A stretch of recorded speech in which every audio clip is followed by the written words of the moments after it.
Hi everyone, it's Mark here from NotCentralised and co-founder of the Australian DeFi Association. I'm here with Chris Sinclair, who's an awesome member of both of those groups. Chris, welcome. How are we, mate? Good to be here. It's awesome to be here. We've got the studio, so It's great to be recording in here with the new equipment that I'd almost we've say got. finally we get to do some recordings. Like we've done a lot of test stuff, but this will be one of the first pieces we officially get out. It's amazing. Like we are so lucky to have this space, and thanks very much to Macari for sponsoring us and doing all the great things there. But we're very lucky to have you as well, because you've helped set a lot of this stuff up. So the silent party in the background, just making sure things kind of work. I don't know if it's kind of not work. always been 100%. I think when you're a one-man army trying to set things up, it gets a bit complicated here and there. But Exactly.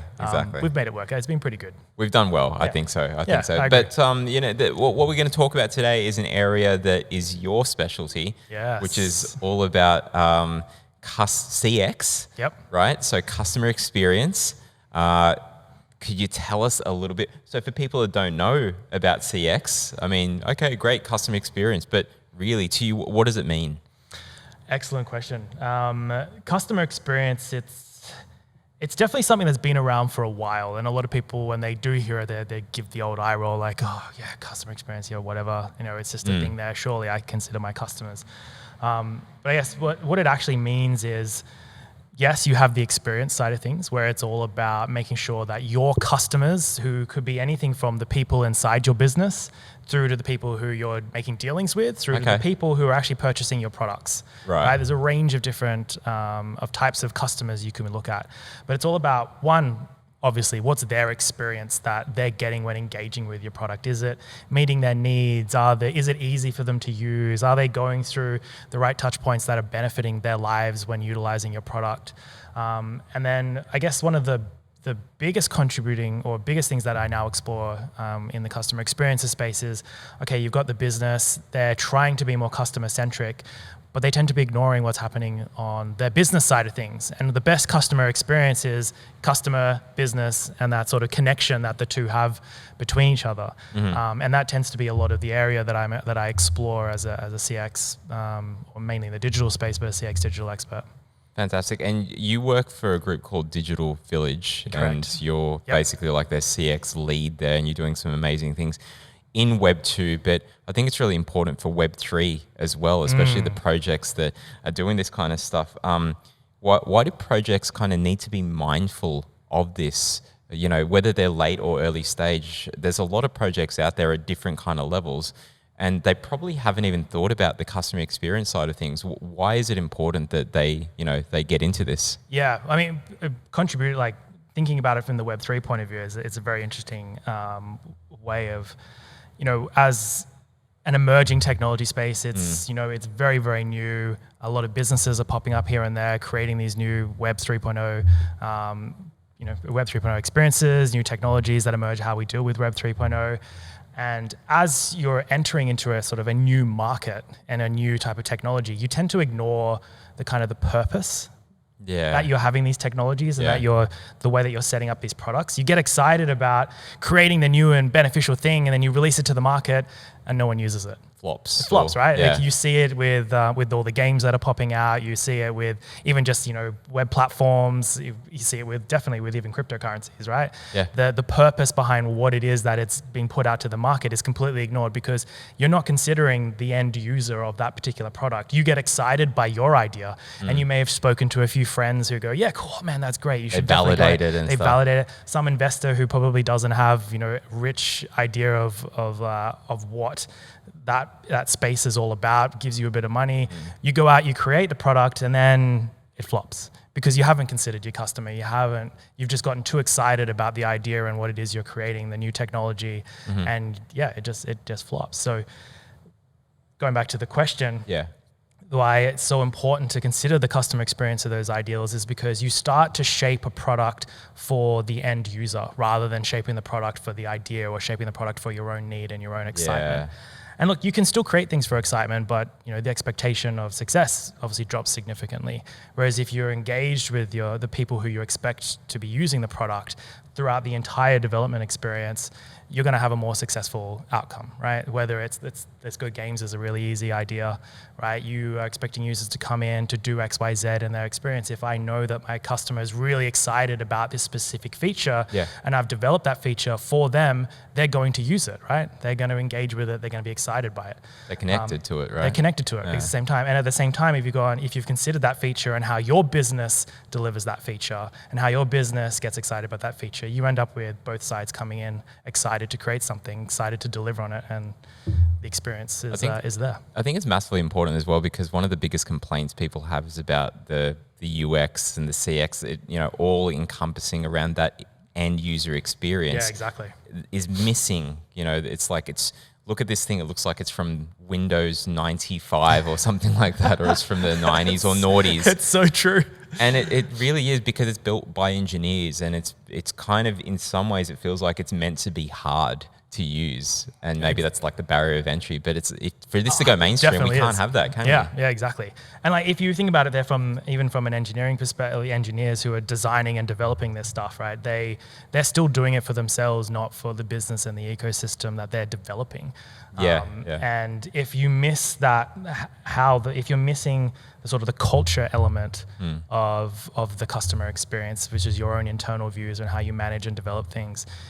If you miss out on that as part of your external customer experience, and those two don't meet together, again, that's going to create conflict with your product. It could be, you're not creating the right content in the right timeline. You're missing your own deadlines. People get bored, and you're half-assing some of your solutions. Or, like you said, complexity starts to occur because you start I'm just going to add this in because it's been asked for, rather than having that desire to want to make it a better experience or a better outcome for the people who are using it.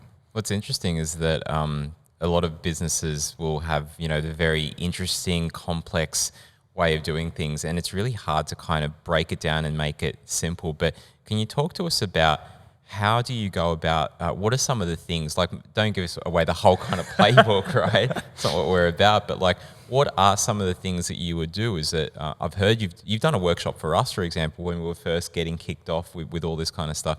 But what are some of the tools of the trade, or what would you kind of bring to someone that's like, what do they expect if a project goes, oh, we're going to bring Chris in to help us out? What do you do? Yeah, sure. So as I mentioned at the start, my specialty is all around reviewing what the products that you have, or the ideas that you have, and trying to develop the best outcome for both, the internal and external customers who are utilizing the product. So I tend to, depending on what stage you're at, we'll give two examples here. Say if you're someone who has an idea and you're like, I'm not sure how I want to execute this. I've got a great concept. I know it's going to potentially have a great outcome. What do I do? So I will come along, guide them through a process of unpacking what their idea is, identify who their customers are, what are their customer needs, like what do they want out of an idea like this? Is it going to meet their own expectations? And then shape the solution around those particular touch points. And as I mentioned before, what you end up is a much more tailored experience of a product. That is your idea. It's your unique idea. It's your unique solution. But it's now considering touch points of end users in a much more meaningful way. And as you shape that solution, and I use processes that help you. We create wireframes. We go through a stage of understanding what this could look like, how that's going to be branded, how that how the shapes are going to be. What's the first step, the next step? Creating that journey. But then as you get into that solution, that delivery side of things, you then make sure that your customers or your end users are engaged at every touch point along the development process. And you can use an array of different approaches to do that. I don't want to label things. People often use stuff like agile and design thinking and all those types of things. Like, you want to be delivering in a way that works for your business. Don't just use agile because it's the cool terminology. It's got to work. It's got to work for you, exactly right. But making sure that you do consider your customers in that process the entire way. And I help to facilitate those touch points and make sure the outcome is optimal for those people. Fantastic. And on that note, like, some businesses might be already a bit more mature in the Web3 space. Yeah. It sounds like you probably should do it early, but if someone's already more mature, like along the way, can you still help salvage things if it's already like they've gone so far? Like, you know, when should people like basically get you involved in their project journey? That's a good question. There's like, it's never too late. Okay. Like, and no business should ever think that because they've gone down too far down the rabbit hole that, okay, I can't think about this anymore. It's gone. Obviously, the earlier you jump onto that mindset, the better. And in that sense, you know, something we were talking about before is making customer experience or making the approach of customer centricity as a culture of your business has a huge impact on everything that you do. If you have a customer-centric mentality to the way you deliver, the way you think about solutioning, the way you approach particular products and outcomes, you end up by nature just having a great customer experience, because everything you do, everything you strategize considers those touch points, considers the customers. Again, if you get down to then, as you said, a more experienced business who's way too far down the rabbit hole, yes, it might be more expensive for them to bring back in line with what customer centricity should mean for their business, or just bring in on more customer experience centered approaches. They should still be thinking about it at that particular point. There's still stuff that you can do. Exactly right. Exactly right. You're not going to have a negative outcome by doing it too late. You're only going to have a positive outcome. It may take a bit longer. You may be changing a lot, but having that mindset is only going to benefit the business in the long term. And I think it's going to be interesting because like a lot of businesses will see that, you know, they've grown up, they've had a lot of hype, whether it's in the NFT space or in other areas around DeFi and GameFi and Metaverse, but they might see that rise, and then when things aren't working out so well, then they realize, oh, we haven't actually really thought about the customer experience. So it really doesn't matter. Like, you can still fix things, right? That's the point. 100%. And if you get into that mindset that no, I can't fix this anymore, you're already setting yourself up to failure, right? And it's mindset's a big positive. Yeah, mindset's a big thing about all of this. And going back to that point of, if you put customer centricity as the culture of your business, that changes the mindset of everything you do. And that's super important. And like I said, it doesn't matter how late you do it. You can always reel things back in. Just have an open mind, obviously. Oh, absolutely. And we're going to be talking a lot more about the journey of what that customer experience is in further shows. But for now, if people want to get in touch with you and Digital Village, how do they do that? Where are you guys? Where can they see you guys? There's two places you can go to. Obviously, one is through this great association that we've been talking about, NotCentralised. And the other way is reaching out to us through Digital Village at digitalvillage.network. All the processes we utilize at every step of the way, from strategy through the customer centricity, through the thinking, all the way through to delivery. We touch all those points and help people get their solutions to the market faster. Fantastic. Hey, Chris, thank you very much for coming on the show, and we'll talk to you more soon. Thank you, mate. Appreciate it. Cheers.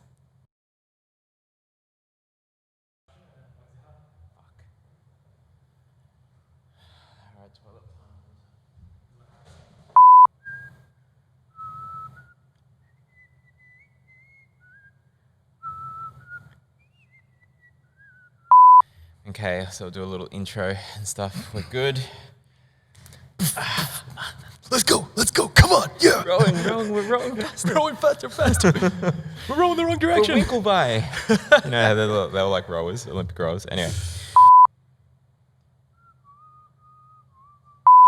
That's the camera there. It's the camera there, buddy. Hi, okay. 3, 2, 1. Hi everyone, it's 3, 2, 1.